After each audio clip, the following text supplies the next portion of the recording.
Shalom wanita yang dikasih Tuhan, selamat sore. Selamat berjumpa kembali dalam kasih Tuhan Yesus Kristus dalam renungan pada sore hari ini. Pada sore hari ini, renungan firman Tuhan saya beri judul Tujuan Keselamatan atau Kasih Karunia Allah. Kita membaca di dalam kitab Efesus pasal 2 ayat 1 sampai 10. Efesus pasal 2 ayat 1 sampai 10. Demikian firman Tuhan. Kamu dahulu sudah mati karena pelanggaran-pelanggaran dan dosa-dosamu. Kamu hidup di dalamnya karena kamu mengikuti jalan dunia ini. Karena kamu mentaati penguasa kerajaan angkasa, yaitu roh yang sekarang sedang bekerja di antara orang-orang durhaka. Sebenarnya dahulu kami semua juga terhitung di antara mereka, ketika kami hidup di dalam hawa nafsu daging dan menuruti kehendak daging dan pikiran kami yang jahat. Pada dasarnya kami adalah orang-orang yang harus dimurkai, sama seperti mereka yang lain. Tetapi Allah yang kaya dengan rahmat, oleh karena kasih-Nya yang besar, yang dilimpahkannya kepada kita, telah menghidupkan kita bersama-sama dengan Kristus. Sekalipun kita telah mati oleh kesalahan-kesalahan kita, oleh kasih karunia kamu diselamatkan. Dan di dalam Kristus Yesus Ia telah membangkitkan kita juga, dan memberikan tempat bersama-sama dengan Dia di surga, supaya pada masa yang akan datang Ia menunjukkan kepada kita kekayaan kasih karunia-Nya yang melimpah-limpah sesuai dengan kebaikan-Nya terhadap kita dalam Kristus Yesus.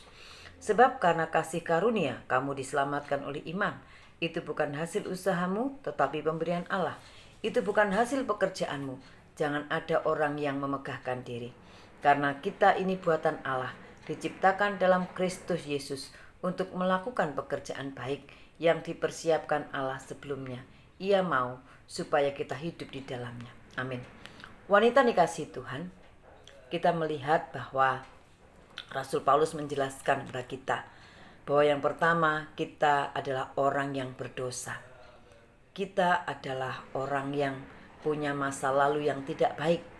Ayat 1-3 dijelaskan bahwa kita adalah orang-orang yang menuruti hawa nafsu pribadi kita. Ya. Hal ini menyadarkan siapa kita sebelum kita diselamatkan oleh Tuhan Yesus. Pikiran kita penuh dengan kejahatan dan kita selalu dengan perbuatan yang tidak baik, dan kita layak dimurkai. Ya, kita layak mendapatkan hukuman. Tetapi kemudian kita mendapatkan satu ayat yang luar biasa, tetapi Allah yang kaya dengan rahmat. Ya, di sini ada pernyataan kasih Tuhan Yesus Kristus dalam karya penyelamatan, di mana karena kasih-Nya yang besar, rahmat yang besar, ya, Tuhan memberikan keselamatan bagi kita melalui salib Kristus dan kebangkitannya. Ya. Apakah tujuan pernyataan kasih Tuhan, karya Tuhan Yesus Kristus di kayu salib? Yang pertama adalah supaya kita dihidupkan, ya, dihidupkan bersama-sama dengan Kristus. Bahkan kita dibangkitkan bersama-sama dengan Kristus.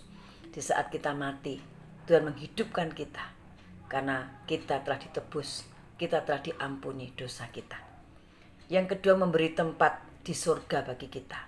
Kita mendapatkan kepastian bahwa ketika kemah yang ada dalam tubuh kita akan berakhir, diangkat, maka kita sudah punya tempat, yaitu surga. Ini adalah kasih karunia Allah. Kemudian di sana tadi kita baca juga bahwa Tuhan menunjukkan bahwa kita diselamatkan dalam ayat yang ke-8, bahwa oleh kasih karunia kita diselamatkan. Ya. Kasih karunia karena iman. Jadi Tuhan menunjukkan bahwa kita diselamatkan bukan karena hasil usaha kita, perbuatan kita, ya, kerja keras kita, tetapi karena iman kita kepada Yesus. Dan iman ini pun bukan karena kita, tetapi karena Allah. Jadi kalau saya dan wanita hari ini berada di dalam Kristus, itu adalah kasih karunia Allah. Ya, Yohanes 15 ayat 16. Bukan kamu yang memilih aku, tetapi akulah yang memilih kamu.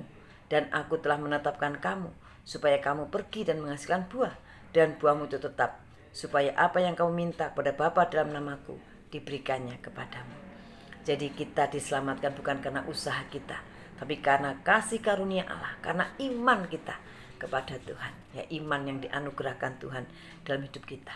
Jadi kita tidak bisa sombong. Kalau hari ini kita masih tetap di dalam Tuhan, jangan menyombongkan diri bahwa ini karena saya, bukan. Itu karena kasih karunia Allah. Ya, kalau hari kita masih berikan kesempatan percaya, itu adalah kasih karunia Allah. Ya, luar biasa bahwa tidak terasa bulan depan kita harus merayakan Paskah. Kita mengingat kematian Tuhan.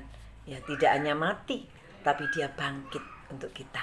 Ya, Yesus mati supaya bangkit dan membangkitkan kita bersama-sama dengan Dia dan menyediakan tempat di surga. Kemudian yang keempat, Bapak Ibu, tadi yang pertama menyadarkan siapa kita, yang kedua pernyataan kasih Allah yang begitu besar pada kita, yang ketiga Tuhan menunjukkan bahwa kita diselamatkan bukan usaha kita, tapi iman kita karena pilihan Tuhan.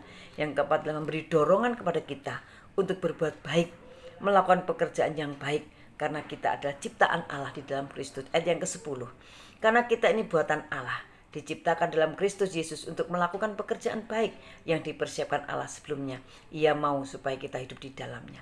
Jadi tujuan keselamatan yang pertama, supaya kita dihidupkan, dibangkitkan bersama Kristus. Yang kedua, mendapatkan kerajaan surga. Yang ketiga, di dunia ini kita harus menjadi ciptaan yang baru, yang mampu untuk melakukan pekerjaan yang baik, berbuat yang baik, karena kita ada ciptaan Allah di dalam Kristus. Di dalam 2 Korintus pasal yang kelima 17-18, jadi siapa yang ada di dalam Kristus, ia adalah ciptaan baru, yang lama sudah berlalu, sesungguhnya yang baru sudah datang. Ayat 18, dan semuanya ini dari Allah, semuanya ini dari Allah, yang dengan perantaraan Kristus telah mendamaikan kita dengan dirinya, dan yang telah mempercayakan pelayanan pendamaian itu kepada kami. Jadi wanita yang dikasih Tuhan, kalau kita mendapatkan anugerah keselamatan, Tuhan punya tujuan. Ketika kita ada di dunia ini, Tuhan mau bahwa kita mau berbuat baik, melakukan pekerjaan yang baik, yang memuliakan Tuhan. Manusia baru adalah manusia yang menuruti kehendak Allah, mengerti firman Tuhan. Dan kita tahu bahwa yang baik itu pasti kita lakukan, yang menyenangkan hati Tuhan. Dan manusia lama adalah manusia yang menuruti kehendaknya sendiri, itu sebelum kita diselamatkan. Tetapi hari ini, sejak kita percaya dan sampai selamanya, kita adalah manusia baru karena kita ada di dalam Kristus. Wanita yang kasih Tuhan, menjelang Paskah ini, biarlah melalui kebenaran firman Tuhan ini menyadarkan kita bahwa kita yang dulunya, masa lalu kita adalah orang yang berdosa, yang penuh dengan pelanggaran, kejahatan, pikiran, jahat iri hati dan sebagainya. Tetapi oleh kasih Tuhan yang besar, Tuhan telah memilih kita, memberikan kita karunia iman sehingga kita bisa percaya. Dan Tuhan menciptakan kita menjadi manusia baru di dalam Kristus Yesus, yang mampu berbuat baik untuk kemuliaan Tuhan.